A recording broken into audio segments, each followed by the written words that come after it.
कब्जा करे बैठे हैं लोग। खेल की बड़ी बड़ी फेडरेशन जिनको बोलते हैं अंग्रेजी में, नई व्यवस्था बननी चाहिए इसके लिए। और खेल में उन्हीं को हक होना चाहिए उन खेल व्यवस्थाओं को चलाने का जो खुद खिलाड़ी रहे हो। यहां तो बड़े बड़े अफसर बनते हैं, उनके मालिक उन संस्थाओं के, या बड़े बड़े पूंजीपति बनते हैं, या बड़े बड़े राजनेता बनते हैं। अब जब ये तीन वर्ग उनको चलाएंगे तो खेलने वाले को इंसाफ नहीं मिलेगा, और बहनों को तो इंसाफ मिल ही नहीं सकता।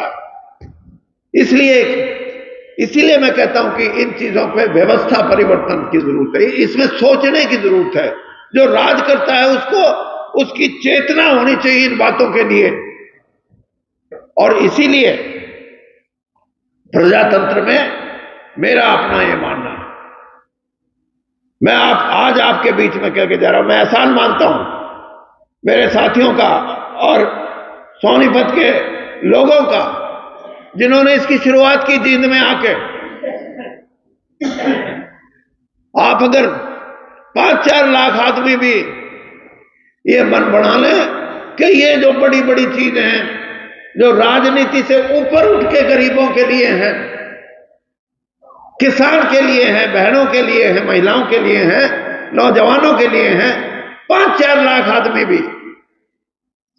तो सारी पार्टियां उस पर सोचने लगेंगी और ये कहेंगे हम करेंगे, दूसरा कहेगा हम करेंगे। ये तो जो हो रहा है, अब बुढ़ापा पेंशन बढ़ा दो, बुढ़ापा पेंशन तो बढ़ जाएगी। बूढ़े आदमी का को ये भी होगा मेरे 200 बढ़ गए, मेरे 250 बढ़ गए, मेरे 1000 बढ़ गए, लेकिन गरीबी नहीं जाती उससे बेरोजगारी नहीं जाती।